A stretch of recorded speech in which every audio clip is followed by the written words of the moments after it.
Oo, pengi akong number. Ilang feet to?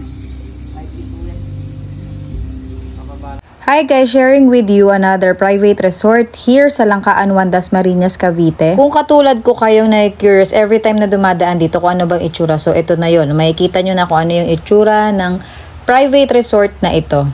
Para sa mga magko-commute, baba lang kayo sa Langkaan, sa Uni Oil Gas Station or Balayong Bakery or doon sa may simbahan ng Langkaan kayo bababa.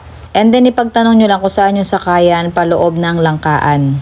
For your reference, 39 pesos per trip ang tricycle doon sa may Uni Oil. Then kung doon kayo sa may looban pa pagbaba sa Balayong is 10 pesos per pax. Tapos sabihin nyo lang na ibaba kayo dito sa Bluestone Private Resort bago mag Westwood Highlands Subdivision.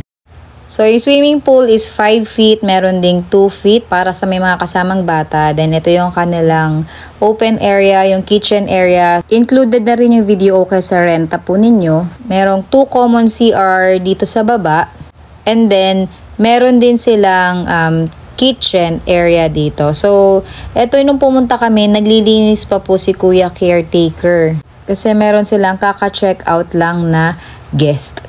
Then guys, yung contact number pala para doon sa mga mag-i-inquire, lalagay ko na lang dito sa video. Kasi to tell you honestly, nakalimutan ko kung magkano yung rate nila dito. Pero ang sure ako, hindi siya lalagpas ng 20,000 pesos. Kasama sa accommodation is yung 2 rooms nila. And in fairness for me, this is malinis. Ito yung time na naglilinis pa si Kuya. Yan, nakita ko nilalagyan niya pa yan ng sabon, ng Sunrox. Malinis talaga for me yung kanilang mga rooms. So, I think sa kwarto na to, based dun sa bed ha, 2, 4, 6, 8 packs ang kasya.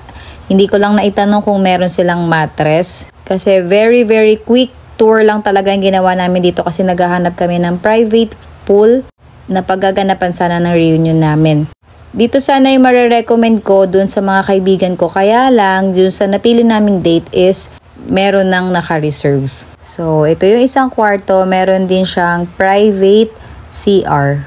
So, again, for the information or for your inquiries, kindly call the number na ilalagay ko dito sa end ng video. Tapos yun pala, sabi ni Kuya, yung video okay lang pala nila is may time hanggang 10 PM lang. And then, para pala sa mga mayroong sasakyan, pwede nyong i-Waze or i-Google Map yung Bluestone Private Resort. So, that's it. Thank you everyone for watching. Meron pa po akong i-upload na mga private pool dito sa Dasmariñas. Ito pala yung kanilang contact number. Thank you. Bye!